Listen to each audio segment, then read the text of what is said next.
मई जून की तपती गर्मी के दिन चल रहे थे। हीरा अपने परिवार के साथ सोहनगढ़ नाम के गांव में रहता था। आसपास इधर उधर छोटे मोटे काम करके हीरा जैसे तैसे अपने घर का गुजारा कर रहा था। उसके पास रहने के लिए एक टूटा फूटा सा घर और खाने के लिए कुछ थोड़े बहुत ही बर्तन थे। साथ ही घर में राशन के नाम पर केवल खाली डब्बे थे। ऐसे ही एक दिन हीरा की पत्नी मालती उससे बोलती है, सुनिए जी, बहुत गर्मी हो रही है, ऊपर से हमारे घर में बिजली भी नहीं है। कहीं से बिजली का इंतजाम कीजिए ना, अब गुजारा नहीं होता इस गर्मी में।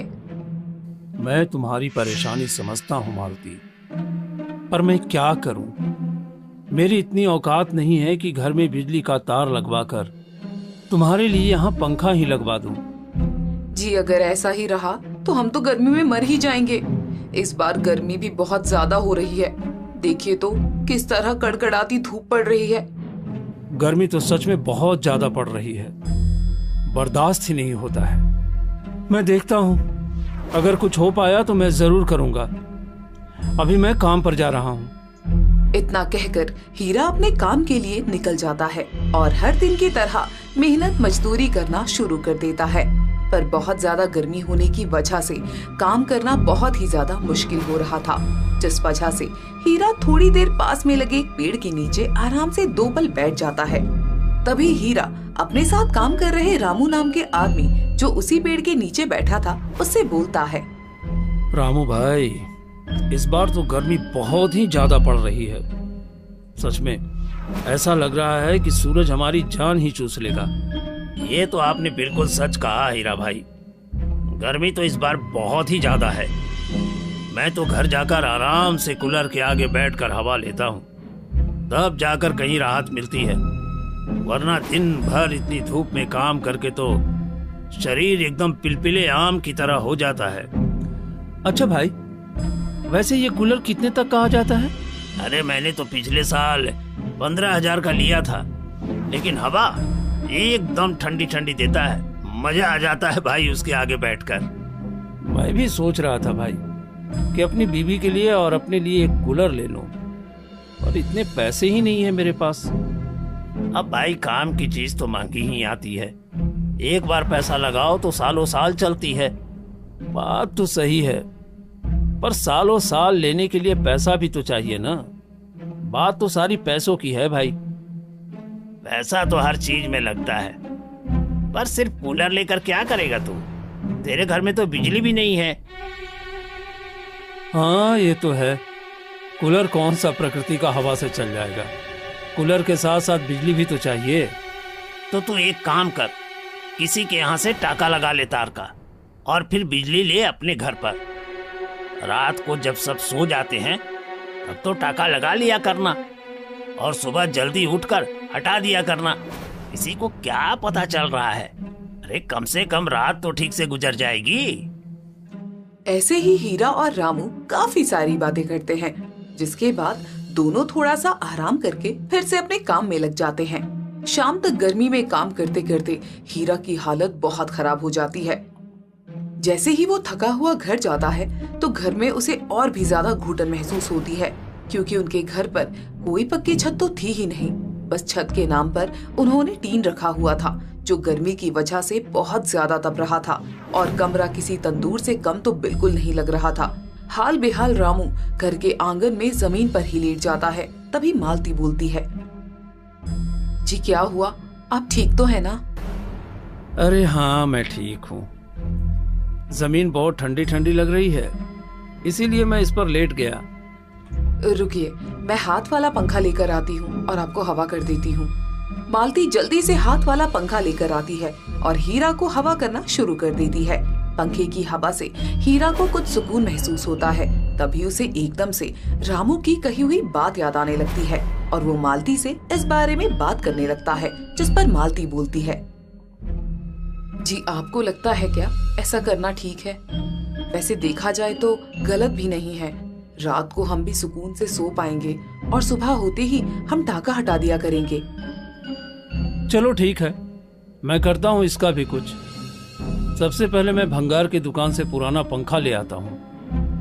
पुराना ही ले लेते हैं, क्योंकि नया तो अभी हम ले भी नहीं सकते। हाँ, नया लेने के लिए पैसे भी बहुत सारे चाहिए, और वो भंगार वाला सोनू तो हमारी जान पहचान का ही है, इसलिए वो थोड़े बहुत पैसे कम भी कर देगा।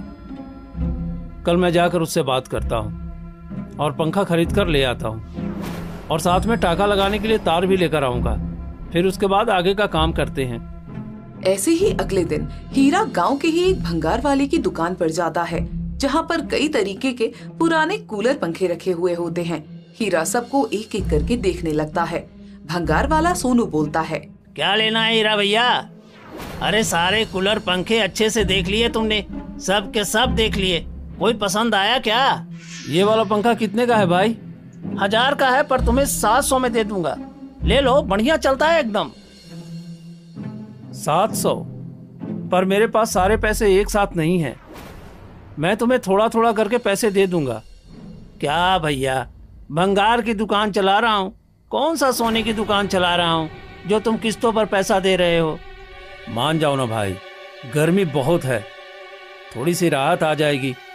मैं तुम्हें थोड़ी थोड़ी करके पैसे दे दूंगा।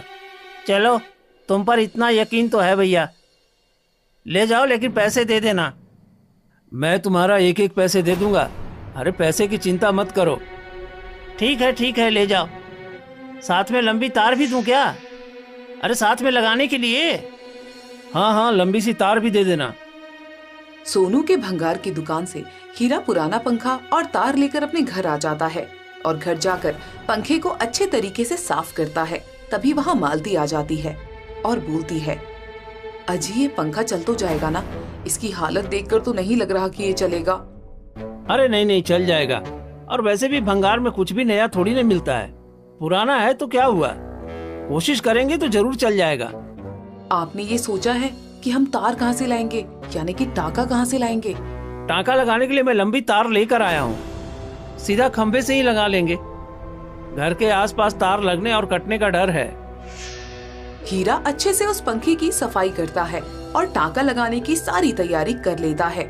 रात में जब सभी लोग अपने घरों के अंदर होते हैं, तभी हीरा बिजली के खंभे से टाका लगा लेता है और जैसे ही पंखा चलता है, तभी उसकी ठंडी ठंडी हवा से मालती के चेहरे पर एक बड़ी सी मुस्कुराहट आ जाती है और मालती हीरा से बोलती है, इस गर्मी में पहली बार मैंने सुकून की सांस ली है जी। कितनी अच्छी हवा चल रही है इस पंखे से। चलो आज रात कम से कम हम दोनों सुकून से सो तो जाएंगे। सही कह रहे हैं आप, वरना गर्मी में तो ठीक से नींद भी नहीं आती है। सारी रात मच्छर इतना ज्यादा काटते हैं, पर आज कम से कम हम आराम से सो तो जाएंगे। अब घर में पंखा आ जाने से हीरा और मालती को काफी सुकून महसूस होता है, लेकिन जैसे जैसे गर्मी बढ़ती चली जाती है, अब पंखे की हवा भी हीरा और मालती को बहुत ज्यादा गर्म लगने लगती है। ऐसे में मालती गर्मी में काम करने की वजह से बेहोश होकर गिर जाती है। हीरा मालती के मुंह पर पानी डालकर उसे उठाता है और मालती होश में आती है। तभी मालती बोलती है, माफ कीजिएगा, मुझे कुछ पता ही नहीं चला। गर्मी में काम करते करते एकदम से मेरा सर घूम गया और मैं गिर गई। बाप रे, गर्मी इतनी ज्यादा है कि अब तो पंखे की हवा भी एकदम गर्म आ रही है। अब तो हमें कैसे भी करके अपने घर में कूलर लाना ही होगा। पर जी, हम कूलर कैसे लेकर आएंगे? कूलर तो बहुत ज्यादा महंगा है और इतनी गर्मी में कूलर का दाम तो और ज्यादा बढ़ गया होगा। कुछ ना कुछ तो करना होगा।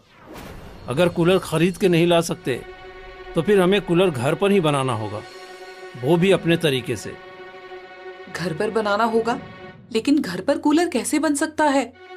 अगर चाहेंगे तो सब कुछ बन सकता है। अब मैं घर पर अपने लिए मिट्टी का कूलर बनाऊंगा, जो बिजली से तो चलेगा ही चलेगा, उसके अलावा प्राकृतिक हवा से भी चलेगा। जी आप सच कह रहे हैं क्या? आप ऐसा कुछ बना सकते हैं, मिट्टी का कूलर? पक्का तो मुझे भी नहीं पता, पर मेरे दिमाग में एक तरकीब है। हो सकता है कि वो काम कर जाए और हमारा मिट्टी का कूलर बनकर तैयार हो जाए। अगर ऐसा हो गया तो फिर हमें बिना बिजली के भी ठंडी हवा मिल जाया करेगी। ऐसे ही अपनी पूरी तैयारी के साथ अगले दिन हीरा मिट्टी का कूलर बनाने की तैयारी करता है। सबसे पहले हीरा बहुत सारी कच्ची मिट्टी अपने घर पर लेकर आता है, जिसके बाद लगातार कई दिन की मेहनत के बाद कूलर के ढांचे जैसा कुछ बनकर तैयार करता है। करीबन 15 दिन के अंदर हीरा का मिट्टी का कूलर बनकर तैयार हो जाता है। जिसमें वो दूसरे बिजली वाले कूलर की तरह ही जाल भी बनाता है और साथ ही उसमें घास भी लगाता है और बहुत ही अच्छे तरीके से अपने लाए हुए पंखे को उस मिट्टी के कूलर के अंदर फिट कर देता है। मालती उस मिट्टी के कूलर में ठंडा ठंडा कुएं का पानी भर देती है।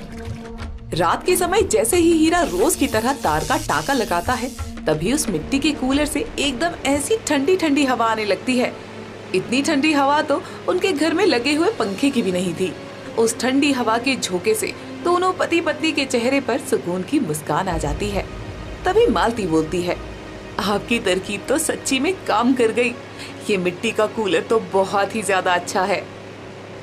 मैंने कहा था ना कि मैं कूलर घर पर ही बना दूंगा। अब हम ठंडी ठंडी हवा का मजा लेंगे। और पता है मालती, उस कूलर को दिन के समय बिजली की भी जरूरत नहीं है। जी पर बिना बिजली के इसका पंखा चलेगा कैसे? पंखा चलने के लिए तो बिजली चाहिए ही। नहीं मालती, दिन में जो घर के दरवाजे से गरम गरम लू घर के अंदर आती है ना, वो इसके पंखे को अपने आप घुमाएगी और मिट्टी की वजह से वो गर्म हवा ठंडी हवा बनकर हम तक पहुंचेगी। आप सच कह रहे हैं क्या? सच में ये गर्म लू से भी ठंडी हवा बना देगी? क्यों नहीं बनाएगा, बिल्कुल बना कर देगा। यकीन ना आए तो कल दिन में ऐसा करके देख लेना। बस जब कभी बाहर हवा नहीं चलेगी तब ये कूलर बिजली से ही चलाना पड़ेगा, वरना तो ये बिना बिजली के भी चल जाया करेगा। ऐसे ही उस रात अपने मिट्टी के कूलर के आगे दोनों पति पत्नी बड़े ही आराम से सो जाते हैं। दिन गुजरते चले जाते हैं। रात में हीरा टाका लगाकर बिजली के जरिए अपने मिट्टी के कूलर को चलाता है और दिन में मालती प्राकृतिक रूप से गर्म हवा को ठंडा करके अपने कूलर को चलाती है। जैसे तैसे गर्मी के दिन बीत रहे होते हैं। ऐसे ही एक दिन शाम के समय रामू हीरा से मिलने के लिए उसके घर आ जाता है। हीरा आराम से अपने मिट्टी के कूलर के आगे बैठा नींबू पानी पी रहा होता है। तभी रामू मिट्टी के कूलर को देखकर बोलता है, अरे हीरा, ये क्या है? ये कौन सा कूलर है? मैंने तो पहले कभी नहीं देखा। कहाँ से लिया है? अरे ये मेरा बनाया हुआ मिट्टी का कूलर है। इसे मैं घर पर बनाया हूँ। मिट्टी का कूलर? ये कैसी बातें कर रहा है रामू तू? हाँ, भला मिट्टी का भी कोई कूलर होता है क्या? भाई तुम्हारे सामने ही है और चल भी रहा है। आओ बैठो, तुम भी ठंडी हवा का मजा ले लो। भैया, बहुत दिमाग लगाकर तुमने मिट्टी का कूलर बनाया है। सच में मानना पड़ेगा। बिजली वाला कूलर भी एक टाइम पर जंग खाकर खराब हो सकता है, लेकिन ये मिट्टी का कूलर तो बहुत बढ़िया है। वाह! बस क्या करे भाई, अब नया कूलर खरीदने के तो पैसे थे नहीं। मैं भंगार की दुकान से ये पंखा लिया था, लेकिन ये भी इतनी गर्मी में फेल हो गया। तो फिर मैं दिमाग लगाकर ये मिट्टी का कूलर ही बना लिया।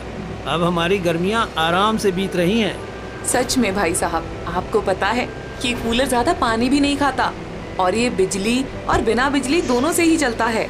सच में बड़े कमाल की चीज है भाई। मैं तो कहता हूँ कि तू ऐसे ही कूलर, फ्रिज, बोतल और मटके बनाना शुरू कर दे। इस छोटे मोटे काम में क्या रखा है? अरे हुनर है तेरे हाथों में।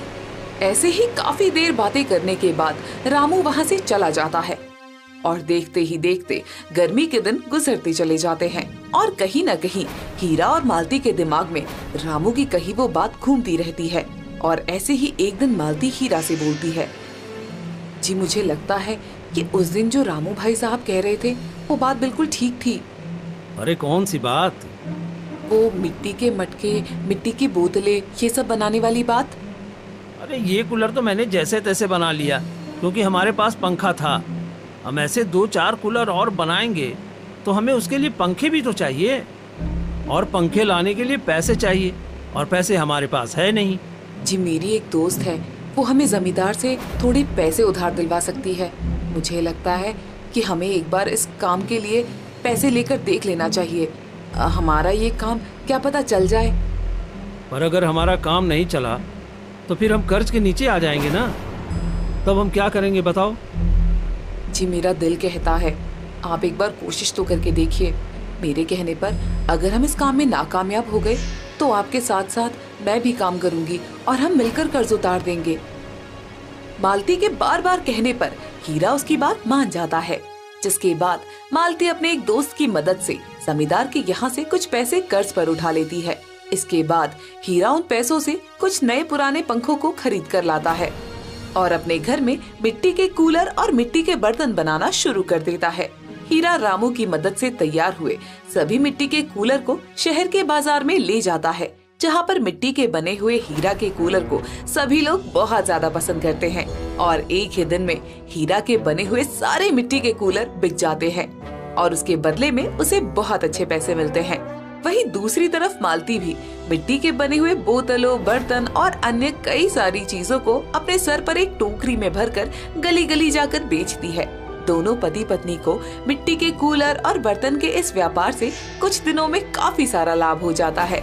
ऐसे ही एक दिन रामू हीरा से बोलता है, देखा हीरा, मैंने कहा था ना कि तेरे हाथ में हुनर है। शहर में तेरे मिट्टी के कूलर की डिमांड अब और भी ज्यादा बढ़ गई है। अपने काम को अब तू और ज्यादा फैला ले। मैं अकेला कितने कूलर बना लूंगा भाई।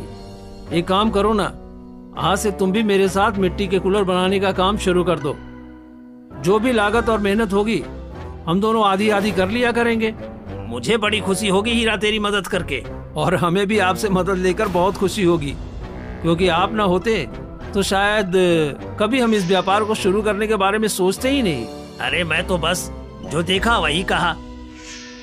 अब हम तीनों ही काम पर लग जाते हैं।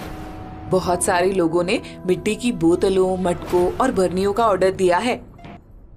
मुझे और हीरा को भी कूलर बनाने के लिए पंखे और बाकी सामान खरीद कर लेकर आना है।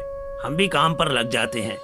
ऐसे ही रामू, मालती और हीरा तीनों अपने अपने कामों पर लग जाते हैं। देखते ही देखते हीरा का व्यापार बहुत ज्यादा विकसित हो जाता है और जल्द ही हीरा जमींदार का और साथ ही भंगार वाले सोनू का भी सारा हिसाब किताब बराबर कर देता है। शहर के साथ साथ आसपास के कई गांव में हीरा के मिट्टी के कूलर की खूब चर्चा होती है और दूर दूर से लोग उसे तरह तरह के मिट्टी के कूलर बनवाने के लिए आने लगते हैं। समय के साथ साथ हीरा मिट्टी के कूलर में और भी ज्यादा बदलाव करता जाता है। देखते ही देखते हीरा के घर के हालात तो पहले से और भी ज्यादा सुधर जाते हैं। अब उसके पास धन की किसी भी तरीके की कोई कमी नहीं होती। ऐसे ही एक दिन भंगार वाला सोनू रामू के पास आता है और बोलता है, अरे रामू भैया, हीरा भैया, मैं आप लोगों के लिए एक बहुत बड़ा प्रस्ताव लेकर आया हूँ। अरे कैसा प्रस्ताव सोनू, बात तो बता जरा। एक बड़े व्यापारी हैं जो आपसे मिट्टी के कूलर बनवाना चाहते हैं। उनका बहुत सारे शहरों में काम चल रहा है और उन्होंने आपका मिट्टी का कूलर देखा मेरी दुकान पर रखे हुए। वो उस कूलर को देखकर बहुत ज्यादा खुश हो गए और वो मुझे आपसे मिलने के लिए बोल रहे हैं। अगर आपके पास आज टाइम है तो आप मेरे साथ मेरी दुकान पर चलो। वो आपको मिट्टी के कूलर बनाने का बहुत सारा काम देना चाहते हैं। अरे पर हमारे पास तो पहले ही बहुत सारा काम है, ऐसे में हम और ज्यादा काम कैसे कर पाएंगे? अरे किस्मत बार बार मौका थोड़ी न देती है हीरा। काम पकड़ लेते हैं और मदद के लिए और आदमियों को रख लेंगे। अरे तू चिंता मत कर, सब हो जाएगा। सही कह रहे हैं रामू भैया, गरीब की किस्मत सिर्फ एक मिट्टी का कूलर बनाने से चमक गई। अरे ऐसा मौका हाथ से मत जाने दो, लपक के पकड़ लो। रामू के कहने पर हीरा रामू के साथ सोनू की दुकान पर जाता है, जिसके बाद सोनू उसे बड़े व्यापारी से हीरा और रामू की मुलाकात करवाता है। वो व्यापारी हीरा और रामू को बहुत सारे मिट्टी के कूलर बनाने का ऑर्डर दे देता है और साथ ही लाखों रुपए एडवांस में भी दे देता है। अब दूर दराज तक हीरा के मिट्टी के कूलर हर घर में ठंडी हवा देने लगते हैं और आखिरकार हीरा मिट्टी के कूलर और बाकी मिट्टी के सामान की एक बड़ी सी दुकान खोलता है, जिसका नाम वो गरीब का मिट्टी का कूलर रखता है। सोनापुर गांव में माही नाम का एक गरीब व्यक्ति अपनी पत्नी योगिता के साथ रहा करता था। माहिर आसपास के लोगों के खेतों में काम करके अपना गुजारा किया करता था। सर्दियों का मौसम खत्म होकर अब गर्मियों का मौसम शुरू होने वाला था। ऐसे ही एक दिन योगिता माहिर से बोलती है, अजी सुनिए, गर्मियों का मौसम आ रहा है। हाँ हाँ, मुझे याद है, गर्मियों का मौसम आ रहा है भाग्यवान। लेकिन तुम मुझे ये क्यों याद दिला रही हो? मैं तो बस इसलिए याद दिला रही हूँ कि हम हर साल की तरह इस साल भी गर्मियों के लिए अपना घास का घर भी तैयार कर लेंगे। अभी से बनाने लगेंगे तो भयंकर गर्मी तक बचने का रास्ता निकल जाएगा। कहना तो तुम्हारा भी ठीक है, पर तुम तो जानती हो उसमें कितनी मेहनत लगती है। हाँ, मेहनत तो लगती है, पर पूरी गर्मियाँ हमें राहत भी तो देती रहती है, वरना तो गर्मी में हाल बेहाल हो जाता है जी। अच्छा ठीक है, अभी तो मुझे काम पर जाना है। कल से दिखते हैं और फिर बनाना शुरू करते हैं। जी पिछली बार का भी थोड़ा सा सामान बचा हुआ है, मैंने सब संभाल के रखा हुआ है, उसे भी हम काम पर ले लेंगे। ठीक है, चलो मैं काम के लिए निकलता हूँ। शाम को घर आता हूँ, फिर बात करते हैं। मुझे खाने का डिब्बा लाकर दे दो। योगिता माहिर को खाने का डब्बा लाकर देती है और माहिर अपने घर से काम के लिए निकल जाता है। माहिर और योगिता के घर के हालात कुछ ज्यादा अच्छे नहीं थे। दोनों के पास बस सर ढकने के लिए एक टूटा फूटा सा कमरा था और थोड़ा सा आंगन था। गर्मियों में हमेशा हर साल योगिता और माहिर अपने आंगन में एक छोटा सा घास का घर बनाया करते थे, जो कि गर्मियों में बहुत ही ज्यादा ठंडा रहा करता था, क्योंकि गरीबी के चलते उनके पास कूलर पंखे की सुविधा नहीं थी। इसलिए घास के घर में उनकी गर्मियाँ अच्छे से कट जाया करती थी। ऐसे ही शाम को माहिर घर आता है और योगिता से बोलता है, ये लो, आज जमींदार के यहाँ खेतों में काम किया था तो उन्होंने ये पैसे दिए हैं। जी ठीक है, इनसे मैं घर का थोड़ा सा राशन ले लूंगी। राशन बिल्कुल खत्म हो गया है। हाँ ठीक है, जैसा भी करना है कर लेना। जी मैंने आंगन पूरा अच्छे से साफ कर दिया है और पुरानी लकड़ियाँ और जो सूखा घास रखा हुआ था ना, वो भी निकाल दिया है। चलो ठीक है, फिर कल से हम घास को बांधना शुरू करेंगे और लकड़ियों का ढांचा भी तो बनाना है। ठीक है, घास को मैं बांध दूंगी, ढांचा आप बना देना। योगिता और माहिर ये बात कर ही रहे होते हैं कि तभी वहाँ पर योगिता की पड़ोसन मीरा, जो कि थोड़े अच्छे घर से थी, वो योगिता के घर आती है और बोलती है, अरे योगिता क्या कर रही हो? कुछ नहीं, बस ऐसे ही बात कर रही थी इनसे। अच्छा, मैं कह रही थी कि तुझे काम करना है किसी के यहाँ। कोई मुझसे अपने घर में नौकरानी लगाने के लिए पूछ रहा था, तो मेरे दिमाग में तेरा ख्याल आ गया। नहीं, मेरी बीवी किसी के यहाँ घर का काम नहीं करेगी। अरे, एक तो तुम्हारे घर के हालात सुधारने के लिए तुम्हारे पास नौकरी का ऑफर लेकर आई हूँ और ऊपर से तुम मुझे ही अकड़ दिखा रहे हो। मैं जितना भी कर रहा हूँ उसमें हमारा गुजारा अच्छे से चल रहा है ना, इसीलिए मेरी बीवी को लोगों के घरों का काम करने की जरूरत नहीं है। वैसे ये घास का ढेर क्यों लगा रखा है? फिर से हर साल की तरह घास का घर बनाना है क्या? हाँ बनाना है। वो घर गर्मियों में बहुत ही अच्छा रहता है, ठंडा एकदम, ऐसा लगता है कि घर के अंदर एसी लगा दिया हो।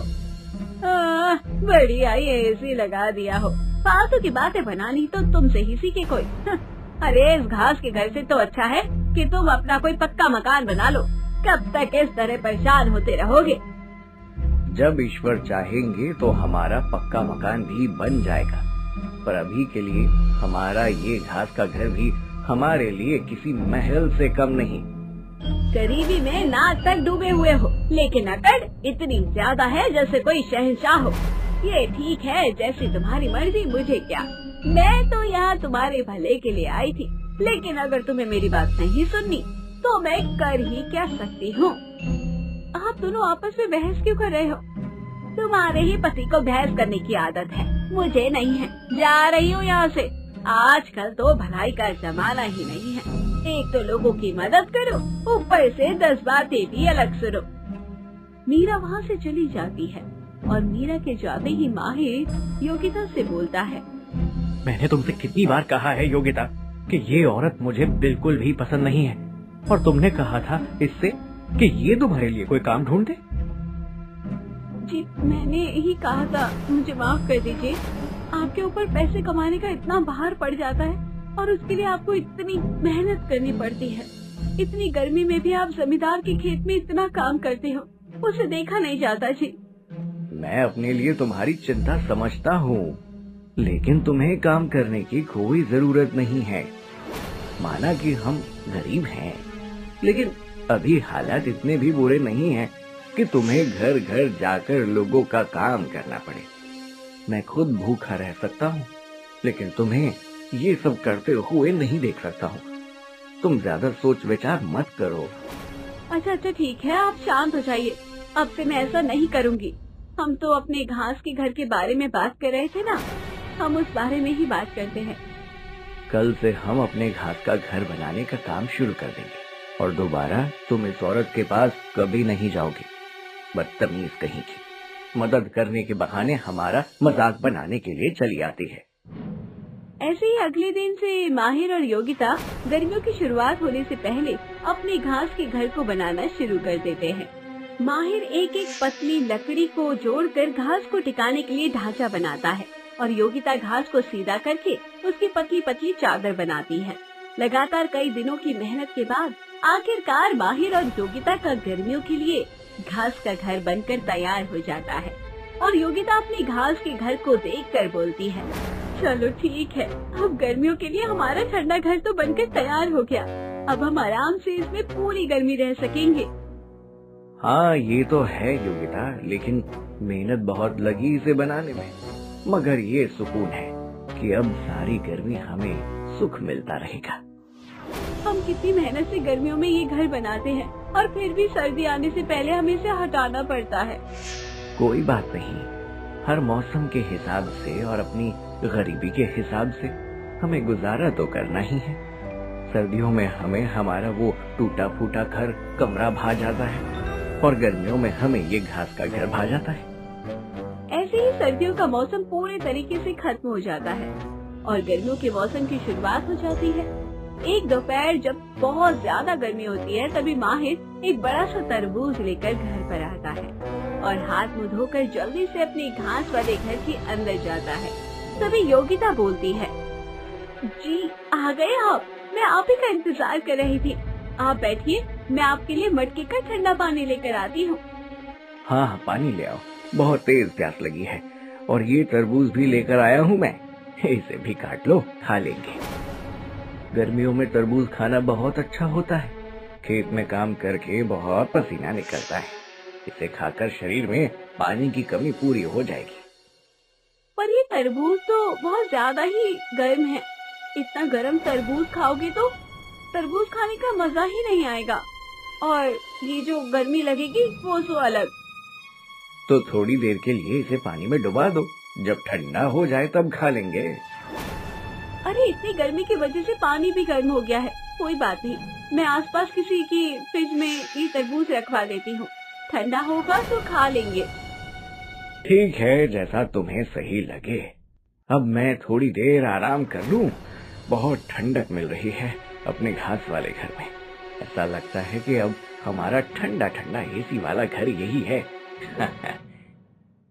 माहिर अपने घास के घर में लेटकर आराम करने लगता है और योगिता तरबूज लेकर गली में घर घर घूमने लगती है। पर गर्मियों की वजह से किसी के भी घर में फ्रिज खाली नहीं होता और कोई भी योगिता का तरबूज अपने फ्रिज में नहीं रखता है। तभी हाथ में तरबूज लिए हुए योगिता मीरा के घर के बाहर से निकल रही होती है और मीरा योगिता को देखकर बोलती है, क्या हुआ योगिता, कहाँ जा रही हो ये तरबूज लेकर? तरबूज बेचने का नया काम शुरू कर दिया है क्या? अरे नहीं, काम शुरू नहीं किया है। ये तरबूज माहिर जी लेकर आए थे, पर ये बहुत ज्यादा गर्म है, इसलिए किसी की फ्रिज में रखवा देती ताकि ठंडा हो जाए। लेकिन सबके फ्रिज पहले से ही भरे हुए हैं, तो अब मैं अपना तरबूज घर वापस ही लेकर जा रही हूँ। क्यों, तुम्हारे घास वाले घर में ये तरबूज ठंडा नहीं हुआ क्या? जैसे घास का घर बनाया है वैसे ही घास का फ्रिज भी बना लो, ठंडा हो जाएगा। कोई बात नहीं, मैं और मेरे पति तरबूज ऐसे ही खा लेंगे, जरूरी नहीं कि तरबूज को ठंडा करके ही खाया जाए। जाओ जाओ खा लो। उस दिन तो तुम्हारा पति घास के घर के बड़े बड़े गीत गा रहा था, अब कहाँ गया? ऊंट पहाड़ के नीचे आ गया क्या? एक तरबूज तक ठंडा करके खाने की हैसियत नहीं है तुम्हारी, और बातें इतनी बड़ी बड़ी कर रहे थे। योगिता को मीरा की कही हुई बातों का बहुत ज्यादा बुरा लगता है और बेचारी रोती हुई अपने घर पर चली जाती है। योगिता को रोता हुआ देखकर माहिर उससे उसके रोने की वजह पूछता है। तभी योगिता मीरा की कई सारी बातें माहिर को बता देती है और माहिर बोलता है, वो औरत खुद को समझती क्या है? अरे अगर हम बिना कूलर पंखे के इस घर में, इस घास के घर में ठंडी हवा का मजा ले सकते हैं, तो हम फ्रिज भी बना सकते हैं। अब से तुम्हें तरबूज ठंडा करने के लिए किसी के घर जाने की जरूरत नहीं है। मैं तुम्हें प्राकृतिक फ्रिज बनाकर दे दूंगा और सबसे पहले उस मीरा का मुंह ही बंद करूंगा। जी पर वो कैसे? खुद को तो ठंडक देने के लिए हमने घास का उपयोग कर दिया, लेकिन तरबूज को हम कैसे ठंडा करेंगे?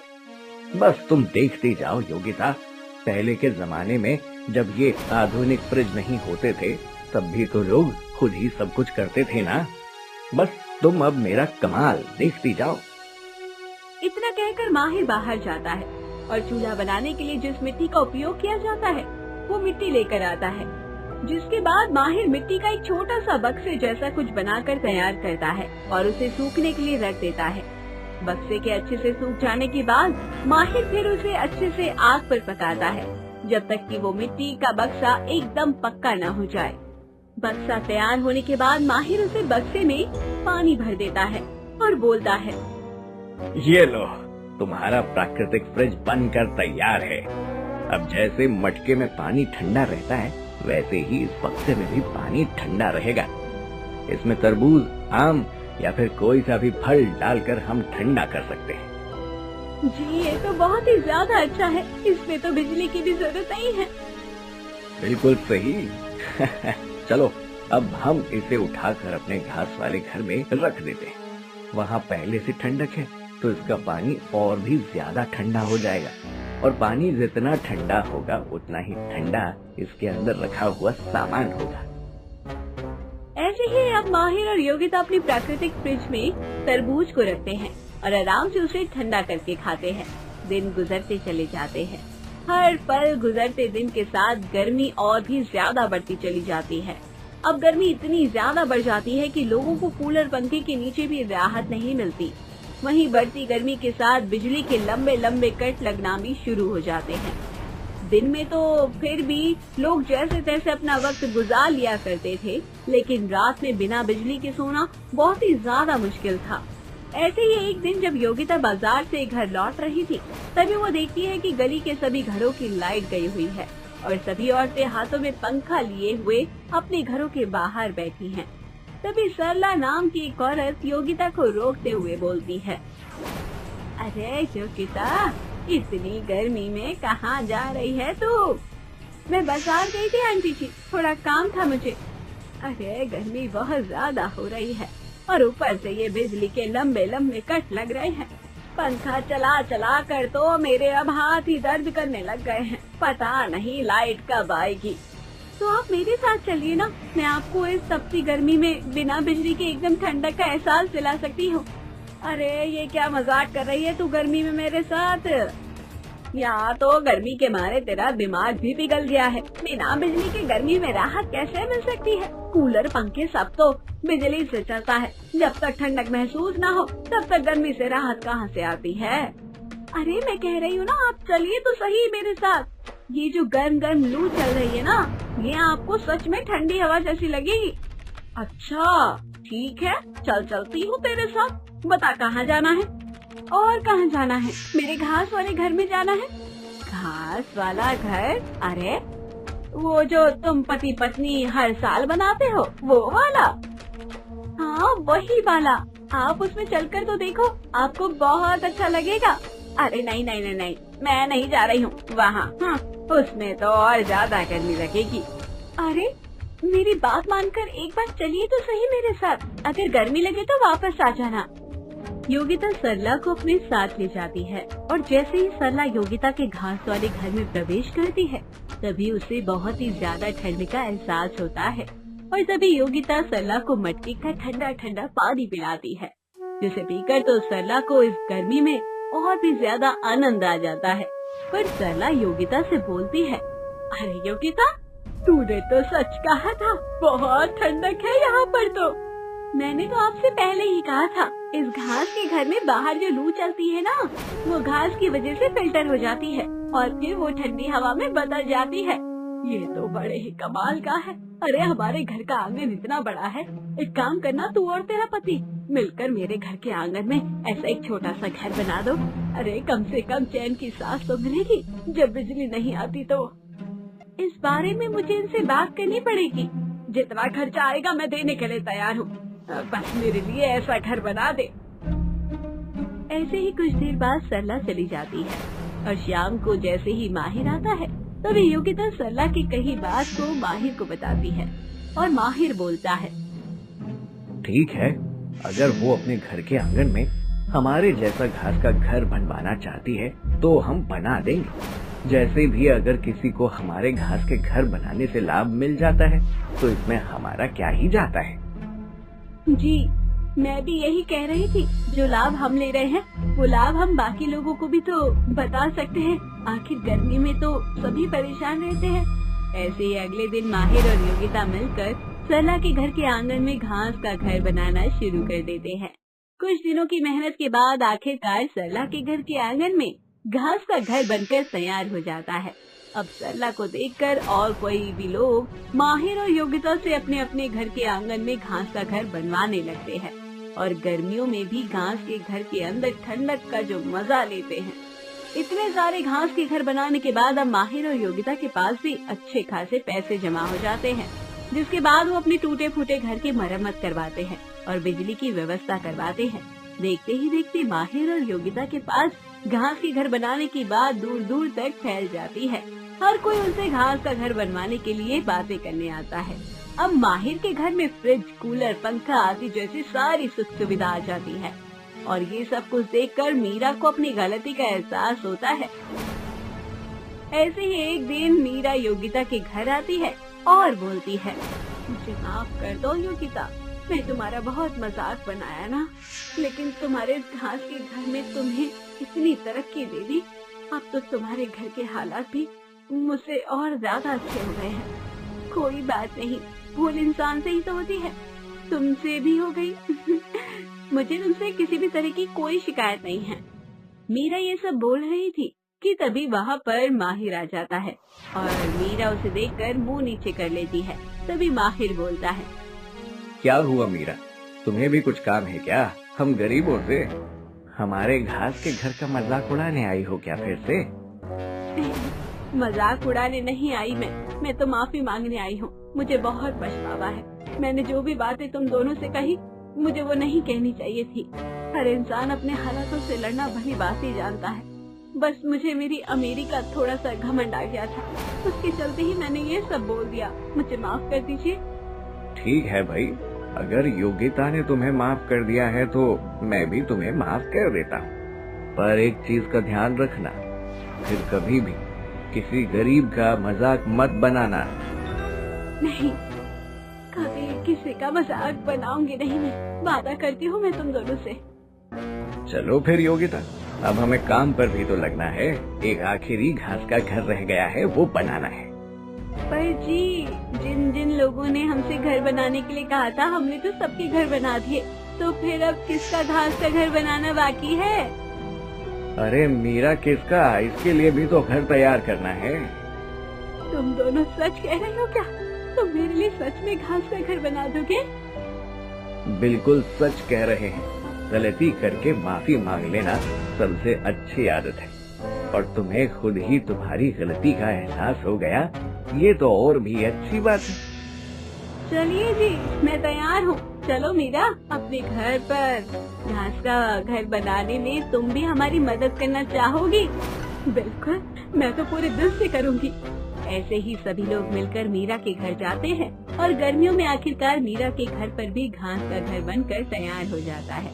और बाकी सबकी तरह मीरा भी योगिता और माहिर के बनाए हुए घास के घर का और उसकी ठंडक का खूब मजा लेती है।